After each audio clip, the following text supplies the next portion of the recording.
RRM still নিবেদিত DBC নিউজের নিয়মিত আয়োজন সংবাদ সম্প্রসারণে সবাইকে স্বাগত জানাচ্ছি। আমি মুক্তাদির অনেক দিনের বাছাই করা সংবাদ এবং এর পর্যালোচনা নিয়ে সংবাদ সম্প্রসারণে আজ অতিথি হিসাবে স্টুডিওতে আছেন সিনিয়র সাংবাদিক মারুফ কামাল খান এবং সিনিয়র সাংবাদিক হারুন অর রশিদ।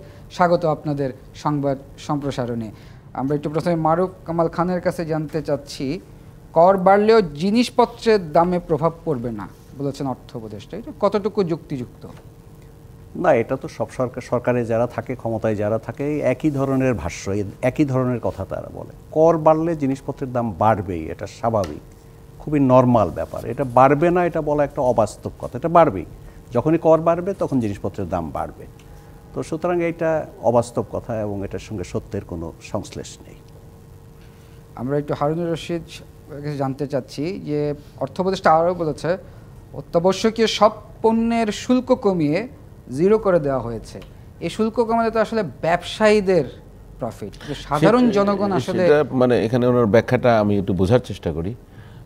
সেটা হচ্ছে যে উনি যদি ইম্পোর্টের কথা বলেন, তো ইম্পোর্টের জায়গায় যদি আপনি জিরো ট্যারিফ করেন সেটা ব্যবসায়ীদেরই সুবিধা, কিন্তু মার্কেটে আমরা সেটা পাচ্ছি কিনা। এখন আপনি এই রাজস্ব বাড়ানোর জন্য যে ট্যাক্সটা আরোপ করছেন বেশ কিছু পণ্যে, অর্ধশত পণ্যে, সেটা তো আপনি এখান থেকেই নেবেন। আমরা এখনও ক্লিয়ার না যে এটা কীভাবে নেবে, এটা খুব হোক। আপনি যদি সেটা শুল্ক কর বলা হচ্ছে, সেটা কি ভ্যাটও বাড়বে? যদি এটা হয় তাহলে এটাকে ভ্যাটকে বলে একদমই ডাইরেক্ট কর, আপনার সরাসরি এফেক্ট হবে। কর তো দুই রকম, ডাইরেক্ট ট্যাক্স, ইনডাইরেক্ট ট্যাক্স। ভ্যাটটা যখন বসান তখন কিন্তু সে শিফট করে দেবে, অর্থাৎ ওই জিনিসটা কিন্তু আমার উপরে চাপিয়ে দেবে। এটা ইন্টারেস্টিং কেস। দেখেন, আপনি একটা সাবান, সেখানে একজন ধনী লোক ওখানে যে কর দেয়, একজন গরিব আমার মতো একজন মধ্যবিত্ত মানুষ সেভাবে কর দেয়। এই জিনিসগুলো বিবেচনায় থাকে না। যখন তারা কথা বলেন তখন বলেন যে যে কর বাড়লেও, ট্যাক্স বাড়লেও আপনার সেখানে দাম বাড়বে না। উনি মানে আমাদের দুজন, আমি প্রায় বলে থাকি যে ডক্টর সালেউদ্দিন আহমেদ সাহেব এবং হাসান এস মনসুর, এরা দুজনই আমাদের খুব বিশিষ্ট অর্থনীতিবিদ, কিন্তু মানুষ ক্ষমতায় গেলে মনে হয় যেন আসলে তখন নিচের দিকে তাকিয়ে তারা ঠিক বুঝতে পারে না যে বিষয়টা কি। আপনি এটা খেয়াল করবেন, যদি এখন আমি আসি যে সয়াবিন তেলের দামটা, সয়াবিন তেল কী করলো, একসময় বাজার থেকে সয়াবিন তেলের ক্রাইসিস ক্রিয়েট করে লিটারে 7-8 টাকা বাড়িয়ে নিল। তখন যখন আমরা প্রশ্ন করেছিলাম যে বাজারে সয়াবিন তেল পাওয়া যাচ্ছে না, তো একজন বলছেন যে আমার এলাকায় তো পাওয়া যাচ্ছে। আমরা যখন প্রশ্ন করি তখন একজন সরকারের শীর্ষকর্তা যদি বলেন আমার এলাকায় পাওয়া যাচ্ছে, তাহলে উনি দেশটা নিয়ে ভাবেন না। ক্রাইসিস মানে কি, কোথাও পাওয়া যাচ্ছে, কোথাও পাওয়া যাচ্ছে না। তো তখন তো ব্যবসায়ীদের ব্যাপারে কোনো কথা বলা হলো না। এখন আপনি আইএমএফটা তো জানেন, তো আপনি আইএমএফের যে পরের কিস্তির যে লোন, সেটার শর্ত হিসেবে এইগুলা বাজেট, অর্থাৎ আপনি যেখানে বাজেট অর্থাৎ এনবিআর এর অদক্ষতা, আপনি করের যে খাতগুলো সেগুলো তো আপনাকে ঠিক করতে হবে। সারা দুনিয়ায় করের নাম্বার 1 হচ্ছে ইনকাম ট্যাক্স, আর আমাদের এখানে কিন্তু ইনকাম ট্যাক্স না, ইনকাম ট্যাক্সটা হচ্ছে ডাইরেক্ট ট্যাক্স, যার উপরে আরোপ করা হয় তাকে দিতে হয়। এখন এখানে ইনডাইরেক্ট ট্যাক্স অর্থাৎ ভ্যাট, কর, এগুলো দিয়ে আপনি বাড়াচ্ছেন। যেখানে কর প্রশাসনের অদক্ষতায় কর আদায় হচ্ছে না, এখানে দুর্নীতি হচ্ছে। দুর্নীতিটা কি জানেন তো, যার কর দেওয়ার তাকে কর দিতে হয় না। কারণ আমার যদি 1 কোটি টাকা কর হয়, আমি 5 লাখ টাকা দিয়ে আর 5 লাখ টাকা দিলাম গভর্নমেন্টকে, বাকিটা আমি হাওয়া করে দিলাম। যেখানে কর প্রশাসনকে আরও এফেক্টিভ করা দরকার, আরও দক্ষ করা দরকার কর বাড়ানোর জন্য, সেটা না করে সাধারণ মানুষের কাছ থেকে পয়সা নেওয়ার বুদ্ধি হচ্ছে এই কর বাড়ানো। এখন যেটা বলছেন যে বাড়বে না, উনি কিভাবে এটা বলেন বাড়বে না? এটা অর্থনীতির কোন সূত্রে? আমি বললাম যে আমাদের যে দুজন দেশের সেরা অর্থনীতিবিদ, তারা দুজন, কিন্তু আমি এখন বুঝতে পারছি না আমার এই সেরা অর্থনীতিবিদ কিভাবে বললেন। আমরা তো জানি যে কর বাড়লে জিনিসপত্রের দাম বাড়ে। হতে পারে গভর্নমেন্ট এখানে আমাকে মানি সাবসিডি দেবে, অর্থাৎ তুমি একটা সাবান যখন 25 টাকা দাম হবে, গভর্নমেন্ট তোমাকে ডাইরেক্ট 10 টাকা দেবে, এটা হলে বাড়বে না আদৌ, কিন্তু আদারওয়াইজ বাড়বে। আমরা মারুফ কামাল খান আপনার কাছে একটু জানতে, যে মূল্যস্ফীতি আমরা দেখতে পাচ্ছি, এই মূল্যস্ফীতিকে উস্কে দেওয়ার জন্যই এই যে 43টি প্রোডাক্টের উপরে যে ভ্যালু এডেড ট্যাক্স, মানে সাধারণ জনগণ আসলে তো এটা ভুগবে। আপনি দেখবেন যে রেস্টুরেন্টে 15% ট্যাক্স, আমি যদি কাল একটা কফি খেতে যাই বা একটা খেতে যাই, 100 টাকার যদি সেটার বিল আসে, আমাকে 15 টাকা এডিশনাল এই টাকাটা দিতে হবে, মানে 7% যেটা ইনক্রিজ হলো। তাহলে সাধারণ জনগণ আসলে এই অর্থনৈতিক টালমাটালের এই অবস্থা, সাধারণ জনগণের উপরে এটা তো আবার একটা প্রেশার।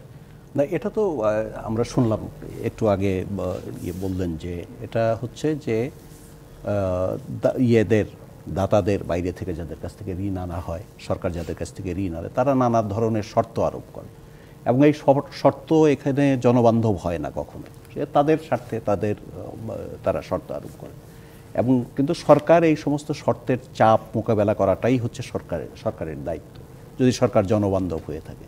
তো সেক্ষেত্রে এই যে বাইরের আরোপিত শর্ত অনুযায়ী যে ভ্যাট বাড়ানো হচ্ছে, এটা তো প্রতিটা মানুষের উপর যাবে, প্রতিটা ভোক্তার উপর যাবে, এটা নিয়ে কোনো সন্দেহ নাই, এটা নিয়ে কোনো ব্যাখ্যা বিশ্লেষণের কোনো অবকাশ, এটা যাবেই, এটা বাড়বেই, এটা না বাড়ার কোনো কারণ নাই, সুতরাং মানুষ সাফার করবে।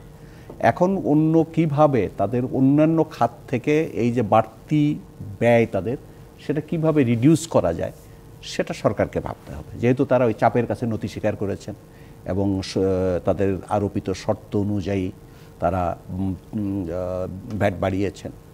তো সুতরাং তাদেরকে অন্যভাবে ভোক্তাদেরকে, সাধারণ মানুষকে সুবিধা দেওয়া যায় কিনা সে চেষ্টা তাদেরকে করতে হবে।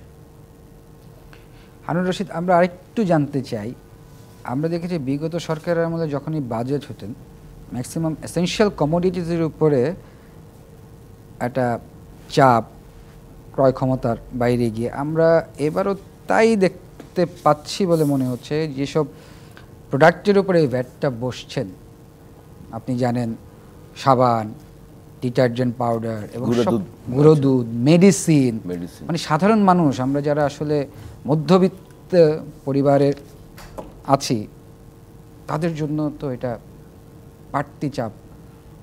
আপনি দেখেন, তাহলে আমরা বিগত সরকারকে যেভাবে আমরা ক্রিটিসাইজ করছিলাম যে তারা এই যে সাধারণ জনগণের কথা চিন্তা না করে তাদের মতো করে চাপিয়ে দেওয়ার, যে আমি কম্পারিজনের জায়গায় না যে প্রথম ওই বিষয়টা বলি।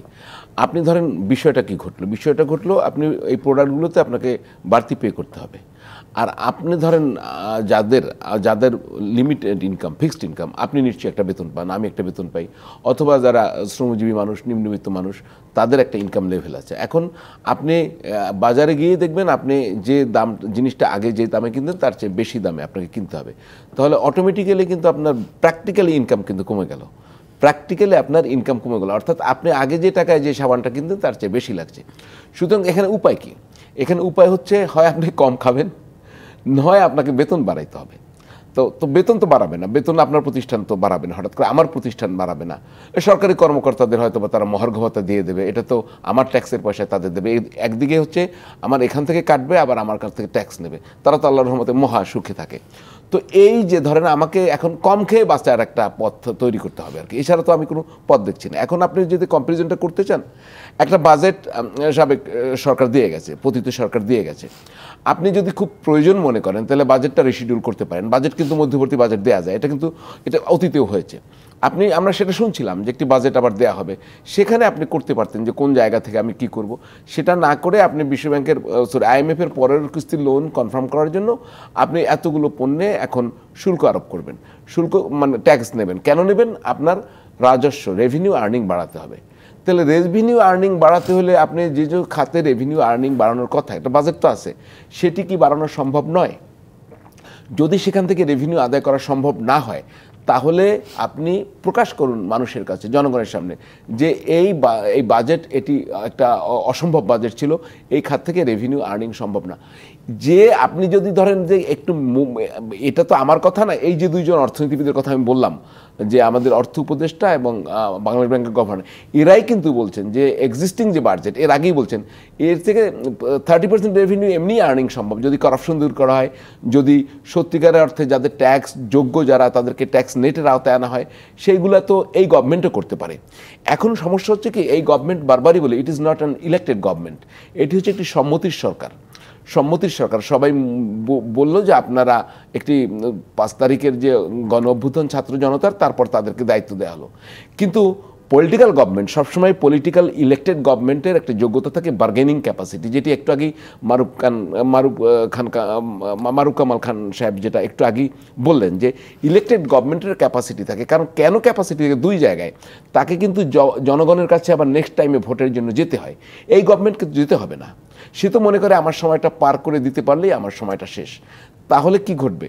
এই জন্য আমি মনে করি, আর এই ধরনের ডিসিশন হঠাৎ করে নেওয়ার আগে আমি বারবারই এর আগেও বলেছি যে পলিটিক্যাল স্টেক হোল্ডার যারা নেক্সট টাইম গভর্নমেন্ট চালাবেন তাদের সাথে কথা বলুন। আপনারা যেটা না করা হচ্ছে এই গভর্নমেন্টের ক্ষেত্রে, তারা সমস্ত সিদ্ধান্তগুলো কিন্তু আপনারা নিজেরা দিচ্ছেন। যখন একটু সংকটের আভাস পান তখন সব রাজনৈতিক দলগুলোকে মনে হয় যেন একটু চায়ের দাওয়াত দিয়ে কতক্ষণ কথা বলে শেষ। এভাবে একটি ইন্টারিম গভর্নমেন্ট চলে না।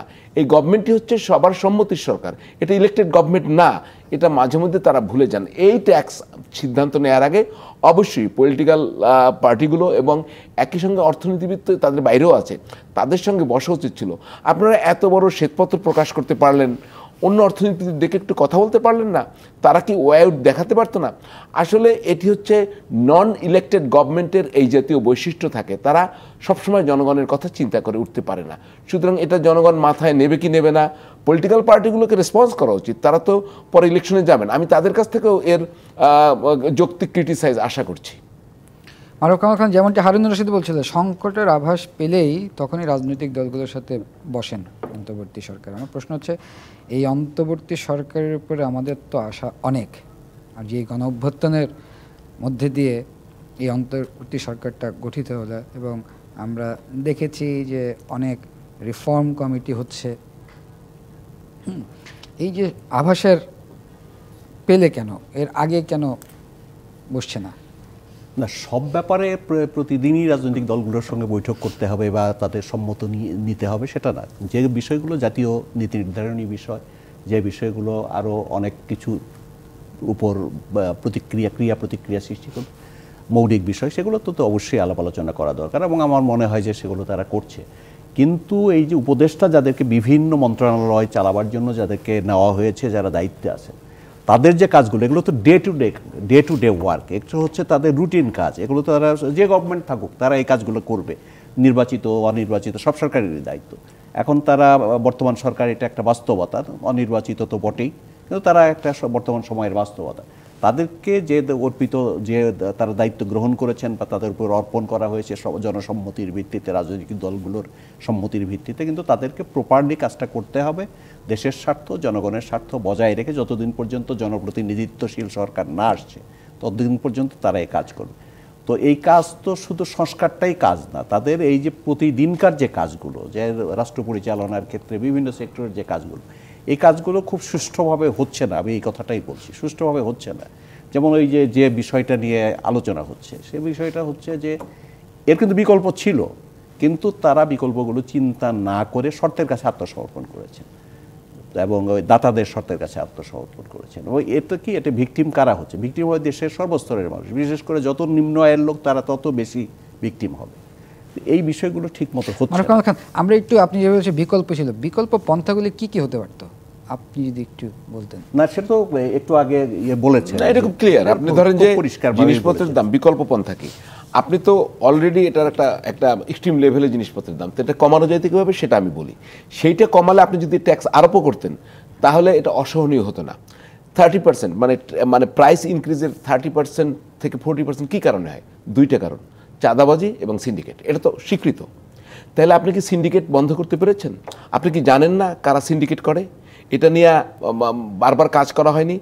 আপনার বাজারে কারা সিন্ডিকেট, এটা ওপেন, প্রকাশ্য, সবাই জানে।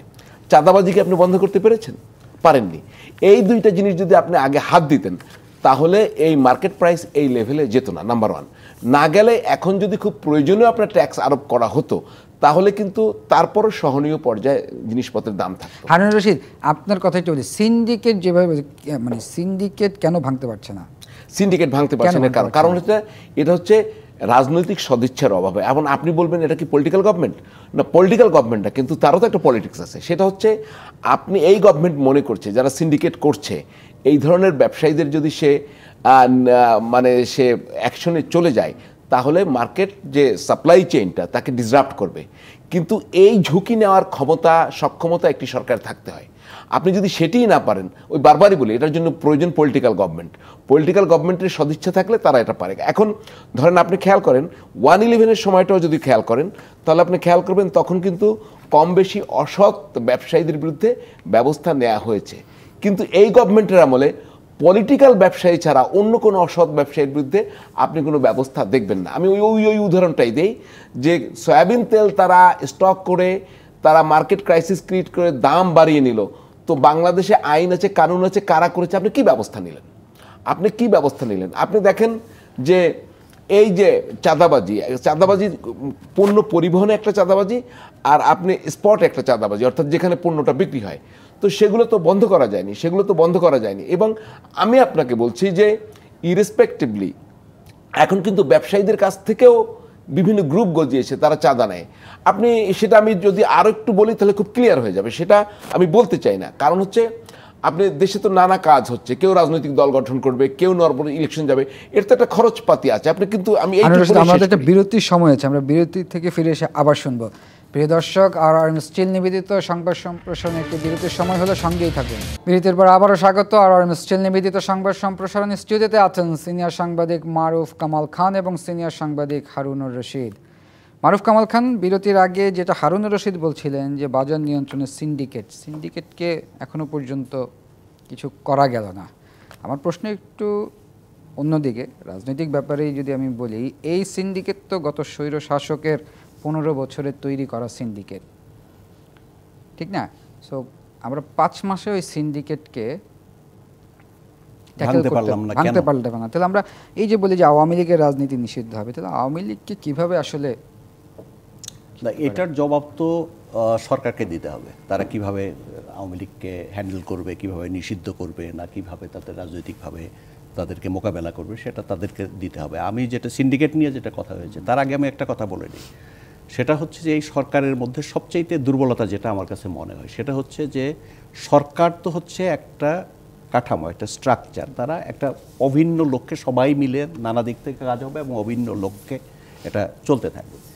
এই সরকারের কোনো মন্ত্রণালয়ের মধ্যে কোনো সমন্বয় আছে এটা আমার মনে হয় না। যেমন আমরা যে বিষয়টা নিয়ে আলাপ করছিলাম, দ্রব্যমূল্য তো একটা মন্ত্রণালয়ের ব্যাপার না। যেমন অর্থ মন্ত্রণালয় নিয়ে আমরা কথা বলছিলাম, অর্থ মন্ত্রণালয়ের সঙ্গে বাণিজ্য মন্ত্রণালয় জড়িত আছে।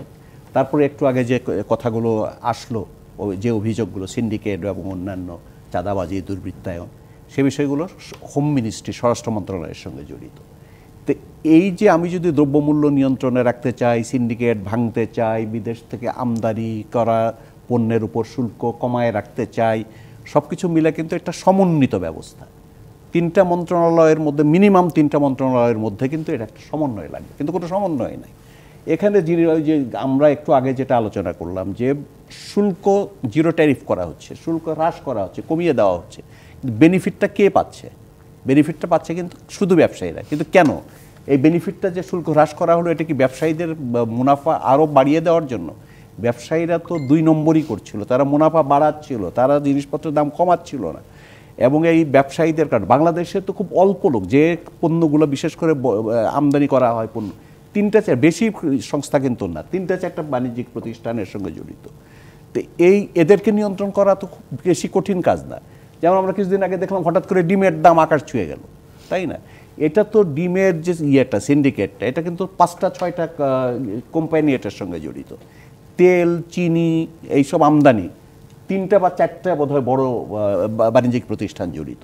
তো সুতরাং এই যে ম্যানিপুলেশন বলি, যাই বলি, সিন্ডিকেশন, এটা কিন্তু যে হাজার হাজার লোক জড়িত তা না। আছে সিন্ডিকেশন নিচের লেভেলও আছে, মাঝ লেভেলও আছে, কিন্তু মূল সিন্ডিকেশনটা যেটা হয় সেটা কিন্তু একেবারে উপরিকাঠামোতে, একেবারে উচ্চ পর্যায়ে। এবং এরা সেটা ঠিকই শনাক্ত করা হয়েছে যে এরা রাজনৈতিক বা সরকারের বা ক্ষমতার প্রচ্ছন্ন ছায়ার মধ্যে থেকে, আনুকূল্যের মধ্যে থেকে তারা গঠিত হয়। হ্যাঁ, 15 বছরে গঠিত হয়েছে সিন্ডিকেট, কিন্তু এটাকে ভাঙতে হলে যে সমন্বিত একটা প্রচেষ্টা দরকার। আমরা সবচেয়ে বেশি শুনেছি কার?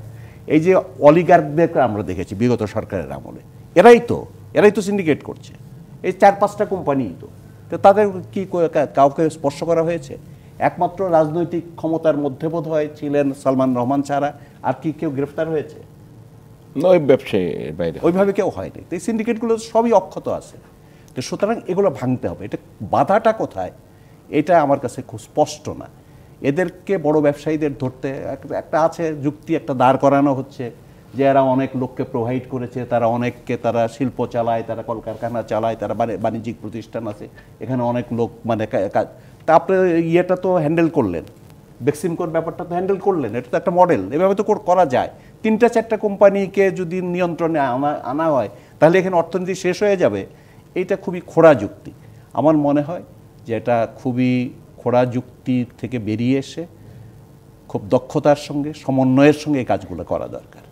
এবং এটা না করলে পরে আর যেটা রাজনৈতিক প্রশ্ন সেটা তারা জবাব দিতে পারবে কিভাবে করবে, এবং সেখানেও তাদের লক্ষ্য খুব স্পষ্ট এবং সকলেরই একই লক্ষ্যে তারা চলছে এরকম মনে হয় না। ধন্যবাদ মারুফ কামাল খান। হারুনুর রশিদ, আপনার কাছেও আমার সেম প্রশ্ন, শুধু একটু জুড়ে দিতে চাই যে সিন্ডিকেটটাকে ভাঙতে বাধাটা কোথায়? আর যেটা বললেন যে একটা খোঁড়া যুক্তি, আপনিও কি তাই মনে করেন? খোঁড়া যুক্তি তো খোঁড়া যুক্তি তো আপনার যেটা হলো কি, প্রথমত যে সিন্ডিকেট, আমি সবসময় বলবো যে সবাইকেই জেল দিতে হবে তা কিন্তু আমি বলছি না। মার্কেটের তো কিছু সিস্টেম আছে যে মার্কেটটা কিভাবে চলবে। একটু আগে যে মারুফ কামাল খান সাহেব বললেন যে 3-4টা গ্রুপ, আপনি ভোজ্য তেল যদি বলেন সর্বোচ্চ 5টা গ্রুপ এটা আমদানি করে। চিনি দেখেন, আমি বলছি একটা আমদানি করে। তাহলে প্রথমে আপনি মার্কেটে অপারেশনটা তো স্মুথ করবেন। এটা তো ওপেন মার্কেটের সিস্টেম কি, আপনি এভাবে তো, এটা তো এক ধরনের অলিগোপলি, মনোপলি, কয়েকটা এই নিয়ে তার একটা গ্রুপ করে। আপনি খুব শুরুতেই কিন্তু আপনি তেল আমদানির এলসি ওপেন করে দিতে পারেন। সেটা কিভাবে আমি আপনাকে বলি।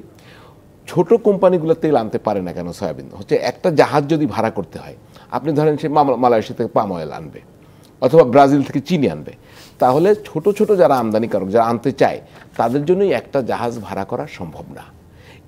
এখানে যদি গভর্নমেন্ট একটা সাপোর্ট দিত যে তোমরা 10টা কোম্পানি মিলে আসো, 10টা ছোট ছোট কোম্পানি মিলে আসো, আমরা তোমাদেরকে জাহাজ ভাড়াটা আমাদের করে দেবো, তোমরা পে করে দিও, তাহলে কিন্তু সিন্ডিকেটটা ভাঙা শুরু হয়েছে। আমি বললাম যে সিন্ডিকেট ভাঙার জন্য আপনি যে পুলিশ নিয়ে হাজির হবেন তা না, আপনাকে অপারেশনাল হতে হবে, সেই জায়গাগুলো তৈরি করা নেই। অর্থাৎ শুরুতেই যে আপনি মার্কেটে নজর দেবেন, সেই এক্সপার্টিস তো আপনার থাকতে হবে।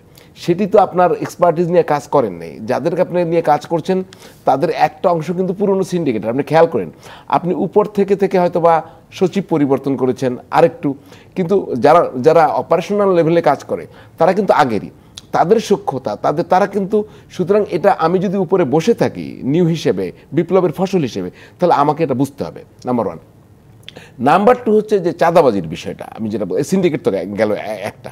এখন ডিমটা বলি আপনাকে, ডিম সিন্ডিকেট। আমরা এর মাঝে একদিন দেখছি সয়াবিন তেল নাই, সেটাই আমি বলছিলাম যে সয়াবিন তেল কারা আমদানি করে, একদম 4-5টা কোম্পানি, এবং মার্কেট শেয়ার কার কত এটা কিন্তু হিসাব করা। আমি নাম বলছি না, কেননা সেটা বলা আমার এভাবে ঠিক হবে না। কার কত মার্কেট শেয়ার এটা হিসাব করা।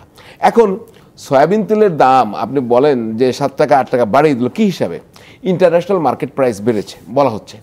আপনি তাহলে এখানে ট্যারিফ কমিশন বলতে একটা কমিশন বাংলাদেশে আছে, প্রতিদিন ইন্টারন্যাশনাল মার্কেটে কোনটার কি প্রাইস এটা আপনি আমি যেরকম দেখতে পারি, ট্যারিফ কমিশনের কাজ হচ্ছে সেটা।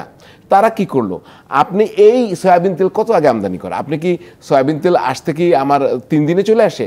আপনাকে এলসি খুলতে হয়, জাহাজ ভাড়া করতে হয়। তো 3 মাস আগের সয়াবিন তেল যদি আপনি 3 মাস পরের যে মার্কেটে দাম আছে সেই দাম চান, তাহলে এটা খুব অন্যায়। আপনি যদি হাই প্রাইস আনেন, আমি হাই প্রাইসে দেবো, কোনো সমস্যা নেই।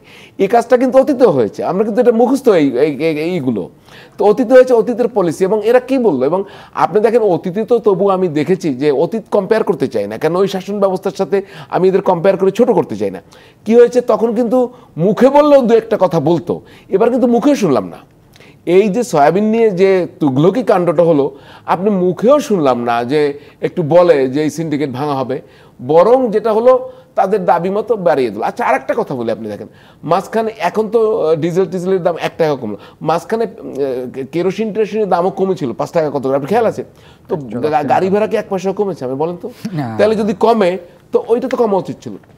এখন যেটা হবে আপনি খেয়াল করেন যে তারা এখন বিষয়টা বুঝে ফেলছে। আপনি যখন আমার দুর্বলতা বুঝে ফেলবেন, এবং আমি যখন আপনার দুর্বলতা বুঝবো, এবং আমি যদি অসৎ উদ্দেশ্য হই, এবং এখন এদের সাথে পারবে না এই সরকার। কেন পারবে না আপনি বলি, তারা বুঝে ফেলছে যে তারা আসলে পাওয়ারফুল। আমরা একটু অন্য বিষয় নিয়ে একটু কথা বলতে চাই। মারুফ কামাল খান, আজকে বিএনপি নেতা রিজভী একটা কথা বলেছিলেন, কোন কথার পরীক্ষিতে সেটা আমি আপনাকে একটু মনে করি। 23 ডিসেম্বর রংপুরে জামায়াতের আমির শফিকুল আলম বলেছেন, দেশে পরীক্ষিত 2টি দেশপ্রেমিক শক্তি আছে, একটি সেনাবাহিনী আর একটা জামাত। এর পরিপ্রেক্ষিতে আজকে বিএনপি নেতা রিজভী বলেন, যারা দেশপ্রেমিক দাবি করে 71-এ তাদের ভূমিকা কি ছিল, একটু যদি বলতেন। না, এটা বলার কিছু নাই। জামাতে ইসলামী যে কথা, জামাতে ইসলামীর আমির যে কথা বলেছেন, এটা ভয়ানক এবং মারাত্মক কথা। মানে বাংলাদেশে কেবল একটি রাজনৈতিক দল, আর সশস্ত্র বাহিনীর কথা তো আলাদা, সশস্ত্র বাহিনী দেশপ্রেমিক, তারা যুদ্ধের জন্য প্রস্তুত থাকে, তারা জীবন দেওয়ার জন্য প্রস্তুত থাকে, এটা সবাই জানে। কিন্তু একটিমাত্র রাজনৈতিক দল দেশপ্রেমিক আর কেউ দেশপ্রেমিক নয়, আমি যখন একটিমাত্র দলকে দেশপ্রেমিক বলি তার মানে হচ্ছে আর বাকি কেউ দেশপ্রেমিক নয়, এটা বলে দেওয়া। এটা একটা ভয়াবহ এবং দুটি দেশপ্রেমিক শক্তি আছে। শক্তি বা দল একই কথা, মানে এটা তো একটা রাজনৈতিক দলকেই বলেছে যে তারা শক্তি, দেশপ্রেমিক শক্তি। আর কেউ সেনাবাহিনী এবং সেনাবাহিনীরটা আমি বাদ দিলাম, সেনাবাহিনী যে দেশপ্রেমিক এটা নিয়ে তো কেউ প্রশ্ন তুলছে না, এটা নিয়ে কেউ বিতর্ক করছে না। দেশপ্রেমিক কেন বলা হয় সেনাবাহিনী? যে তারা দেশের স্বার্থ রক্ষার জন্য, তারা দেশের স্বাধীনতা রক্ষার জন্য, সার্বভৌমত্ব রক্ষার জন্য তারা জীবন দেওয়ার জন্য প্রস্তুত থাকে, তারা লড়াই করে, যুদ্ধ করে, এই যে জানবাজি রেখে যুদ্ধ করার মানুষ, এই জন্য তাদেরকে আমরা দেশপ্রেমিক বলি, সবাই বলে। তো এখন একটু রাজনৈতিক দলের মধ্যে বললেন একটিমাত্র রাজনৈতিক দলই হচ্ছে দেশপ্রেমিক শক্তি, তাই তো? এটা তো খুবই আপত্তিকর কথা এবং এটা অধ্যত্বমূলক, এবং এইটা সকলেরই উচিত ছিল এটা দাবি করা, যে এটা বা তার কাছে ব্যাখ্যা চাওয়া উচিত ছিল, প্রত্যাহার দাবি করা উচিত ছিল। বাংলাদেশে এতগুলো রাজনৈতিক দল আছে, কত সমাজ শক্তি আছে, কত সামাজিক সংগঠন আছে, তারা কেউ দেশপ্রেমিক শক্তি না, শুধু জামাতে ইসলামী দেশপ্রেমিক শক্তি। এটা খুবই আপত্তিকর এবং নিন্দনীয়। আর রিজভী সাহেব কি বলেছেন? তিনি বলেছেন যে ৭১-এ কোথায় ছিলেন। তো এটা ওইটার জবাব না। ৭১-এ তাদের ভূমিকা খুব স্পষ্ট, তারা দল হিসেবে জামাত ইসলামী ১৯৭১ সালে কি ভূমিকা নিয়েছিলেন এটা আমরা সকলেই জানি। তো দেশপ্রেমিকের জবাব তো এইটা না, ৭১-এ তাদের ভূমিকা তো স্পষ্ট, সবাই জানে, এবং এটা অস্বীকার করার কোনো সুযোগ নেই, এটা ইতিহাসের অংশ। সুতরাং আর জামাতে ইসলামী হঠাৎ করে ৭১-কে নিয়ে আসার তো কোনো প্রয়োজন নেই, কারণ জামাতে ইসলামী একটা রাজনৈতিক দল, তার সঙ্গে বিএনপি ছিল, তার সঙ্গে আন্দোলন করেছে, তার সঙ্গে হঠাৎ করে ৭১-এর ভূমিকা নিয়ে, ৭১-এর ভূমিকা তো আর এখন হচ্ছে না, ওটা তো ৭১ সালেই হয়েছে। তারপরেও তো আওয়ামী লীগের সঙ্গে জামাত ইসলামী জোট করেছে, জোট না করলেও একত্রে আন্দোলন করেছে বিএনপি, কারণ জামাত বাংলাদেশের রাজনৈতিক বাস্তবতা হয়ে গেছে। এটাকে তাকে কাউন্টার করতে হবে তার বর্তমানকে দিয়ে, অতীতকে দিয়ে তো আপনি কাউন্টার করতে পারবেন না, কারণ তারা অতীতের জন্য ব্যক্তি যারা যারা দায়ী আছে তাদেরকে আপনি শাস্তি দেন, তাদের বিচার করেন, যারা স্বাধীনতা যুদ্ধে বৈরী ভূমিকা পালন করেছে, তারপরে ফৌজদারি বিভিন্ন অপরাধ করেছে, সেটা আলাদা প্রসঙ্গ। কিন্তু দল হিসাবে আপনি জামাতের ৭১-এর ভূমিকা অত্যন্ত স্পষ্ট, এবং ওইটা এখন এটা নিয়ে এসে তাদের এখনকার যে ভূমিকা আছে। আমরা একটা বিরতিতে যাব, হারুন রশিদ বিরতি থেকে ফিরে এসে আপনার কাছে ছোট করে এই প্রশ্নটা আমার থাকবে। প্রিয় দর্শক, আর স্টিল নিবেদিত সংবাদ সম্প্রসারণের একটি বিরতির সময় হলো, সঙ্গেই থাকুন। বিরতির পর আবারও স্বাগত আর স্টিল নিবেদিত সংবাদ সম্প্রসারণের স্টুডিওতে আছেন মারুফ কামাল খান এবং হারুনুর রশিদ। হারুনুর রশিদ বিরতির আগে আমরা মারুফ কামালের কাছ থেকে শুনছেন একই প্রশ্ন, মুক্তিযুদ্ধে জামায়াতের ভূমিকা নিয়ে প্রশ্ন রিজভীর। আর সাথে একটু জুড়ে দিতে চাই যে হঠাৎ বিএনপি জামাতের মধ্যে একটা দূরত্ব দেখতে পাচ্ছি আমরা। আচ্ছা, আমি শেষ দিকেই শুরু করি। বিএনপি জামাতের ভিতরে দূরত্বর এর কারণ আছে। নাম্বার 1, আপনি ধরেন ৫ই আগস্টের মাধ্যমে আওয়ামী লীগ তো একটি পতিত দলে পরিণত হয়েছে। এখন আমি আপনাকে বলি, মুক্তিযুদ্ধের উত্তরাধিকার যে সমস্ত লিভিং দল আছে সেটা বিএনপি তো মুক্তিযোদ্ধাদের দল, এটা তো ক্লিয়ার। এখন বিএনপির যে পলিটিক্সে যে ম্যাচুরিটি আমার মনে হয়েছে, আমি খুব সিনসিয়ারলি আপনাকে বলি, সে হচ্ছে জামায়াতের সাথে তার অতীতের যে সম্পর্ক বা সম্পর্ক ভবিষ্যতেও থাকবে, সেক্ষেত্রে কয়েকটি জায়গায় সে ছাড় দেবে না। মুক্তিযুদ্ধ নিয়ে সে জামাতের সঙ্গে কোনো ছাড় দেবে না। সুতরাং এই জায়গাটা ধরেন, আমি এখন তো পলিটিক্সে নানা আদর্শ এবং চেতনার কথা বলা হচ্ছে, নানা ন্যারেটিভ তৈরি হচ্ছে, বাংলায় যাকে বলে বয়ান। বিএনপি মুক্তিযুদ্ধের বয়ানেই আছে, এটা বয়ান না, এটা হচ্ছে বাস্তবতা। সুতরাং আর কোনো ন্যারেটিভ কিন্তু ফাইনালি টিকবে না, এটা বিএনপি খুব ভালো করে বোঝে। বিএনপি খুব ভালো করে জানে যে বাংলাদেশের পলিটিক্স এবং বাংলাদেশের যে জায়গাগুলো, সেখানে স্থায়ী যে বয়ান বা স্থায়ী যে সত্য, সেটি হচ্ছে ৭১-এর মহান মুক্তিযুদ্ধ। এর উপরে ভিত্তি করেই আপনি যতই না চেষ্টা করেন, পলিটিক্স বলেন, দেশ গঠন বলেন, ঐক্য বলেন, সব কিছু এর উপরেই নির্ভর হবে। জামাতের কি নাই? জামাতের এটা নাই। জামাত মুক্তিযুদ্ধের বিরোধী শক্তি, তারা এটার পলিটিক্যাল ব্যাখ্যা দেয় যে তারা তাদের মতো করে, কিন্তু জামাত ৪৭-এরও বিরোধী শক্তি। আপনি খেয়াল করবেন তাদের ইতিহাসটা, তারা কিন্তু আপনি যদি ৪৭ দেশ বিভাগ দেখেন, তখনও জামাত তার বিরোধী শক্তি ছিল। আবার মুক্তিযুদ্ধের তারা বিরোধী শক্তি, এবং এই জামায়াতের বিরুদ্ধে শুধুমাত্র বিরোধিতা না, তাদের সহযোগীদের এই যুদ্ধাপরাধের অভিযোগ তাদের বিরুদ্ধে রয়েছে এবং এর বিচার হয়েছে, সেই ঘটনাগুলো ঘটেছে। এখন জামায়াতের সেই ক্ষেত্রে কি করণীয়? জামায়াত যেটা, জামায়াত তো বাংলাদেশের রাজনীতির বাস্তবতা। এটি আওয়ামী লীগ তাকে নার্সিং করেছে, এটি বিএনপি তাকে নার্সিং করেছে, আওয়ামী লীগ দীর্ঘদিন তার ভোট নিয়ে খেলেছে। তো জামাত সেই জায়গাগুলো কাজে লাগিয়েছে এবং আপনি সেই কাজে লাগিয়ে জামাত একটি বাস্তবতা এবং এই বাস্তবতা হিসেবে কিন্তু জামায়াত থাকবে। আপনি পাকিস্তানে তো গিয়েছেন, আমিও গিয়েছি। পাকিস্তানেও কিন্তু জামাত খুব বড় সংগঠন না। পাকিস্তানে আমার কখনো যাওয়া হয়নি। পাকিস্তানে জামায়াত কিন্তু মানে সেই বিবেচনায় পাকিস্তানে তো জামাত অনেক বড় সংগঠন হওয়ার কথা ছিল, কিন্তু পাকিস্তানের জামায়াত কোনো বড় সংগঠন না, 2-3টা আসন তারা পায়। এবং আমি আপনাকে বলি বাংলাদেশে জামায়াত কখনো বড় সংগঠন হবে না। এটা বিএনপির সঙ্গে যখন মিশতো, একসঙ্গে ইলেকশন করতো 17, 18, 21, বিএনপিকে মাইনাস করলে জামাত সিট। ধন্যবাদ হারুন রশিদ। আমরা একটু দেখে নেব আজকের আন্তর্জাতিক গণমাধ্যমগুলোর হেডলাইন। আমরা দেখছি বিবিসি আজকে হেডলাইন করছে multiple people involved in New Orleans attack injured by IS group authority says. আমরা একটু সিএনএন দেখি। গাজা, আল জাজিরা দেখতে পাচ্ছি, Gaza is a death trap, at least 50 Palestinian killed in Israel attack. আমরা CNN দেখতে পাচ্ছি investigator says answer in New Orleans attack that killed 15। Reuters দেখতে পাচ্ছি police probe motive in New Orleans truck rampage. যেহেতু আমরা খুব শেষের দিকে, আমরা একটি বিষয় একটু আলোচনা করি, যেটা দেখছিলাম যে গাজায় আজকেও 50 জন গত 24 ঘন্টায় মারা গেলেন। এটা আমরা প্রতিদিন দেখতে পাচ্ছি। এটা তো আপনি ধরেন যে এই যে পলিসিটা আপনার যখন ট্রাম্প ধরেন দায়িত্ব নেবে, তো ইউক্রেন যুদ্ধ বন্ধ হতে পারে, কিন্তু ইসরায়েলের এই যে আগ্রাসন এটা তো বন্ধ হবে না। এবং বিশ্লেষকরা এখন বলছেন, যারা ইন্টারন্যাশনাল পলিটিক্সের খবর রাখেন, যে এই ট্রাম্পের ক্ষমতা গ্রহণের মধ্য দিয়ে ইসরায়েল আরও আগ্রাসী হয়ে যায় কিনা। আপনি যুদ্ধের অন্যান্য সেক্টরগুলো কমবে, কারণ এটা হচ্ছে তাদের পলিসি। আমরা একটু মারুফ কামাল খান এই বিষয়ে নিয়ে একটু ছোট করে আপনার কাছে শুনবো। গাজায় গণহত্যা, গাজায় গণহত্যা তো আজকে না, এটা চলছে, এটা চলতে থাকবে যদি এটা সবাই মিলে যদি এটার জন্য মানে সচেষ্ট না হয়। তো আজকে দেখেন ইয়েকে, ইসরায়েলের যে যুদ্ধবাজ প্রধানমন্ত্রী, তাকে আন্তর্জাতিক আদালতে মোটামুটি অপরাধী সাব্যস্ত করা হয়েছে। জাতিসংঘ থেকে তাদের বিরুদ্ধে রেজলিউশন, তারা তো থোড়াই কেয়ার করছে, কেননা কতগুলো পরাশক্তি তাদের পেছনে আছে। ইসরায়েলের শক্তির উৎসটা কোথায়? ইসরায়েলে এই যে অপরাধ, একের পর এক মানবতা বিরোধী অপরাধ। ধন্যবাদ মারুফ কামাল খান, ধন্যবাদ হারুন রশিদ। আমরা আজকে শেষ করতে চাই। প্রিয় দর্শক, এই ছিল আর স্টিল নিবেদিত সংবাদ সম্প্রসারণ। ডিবিসির সঙ্গেই থাকুন।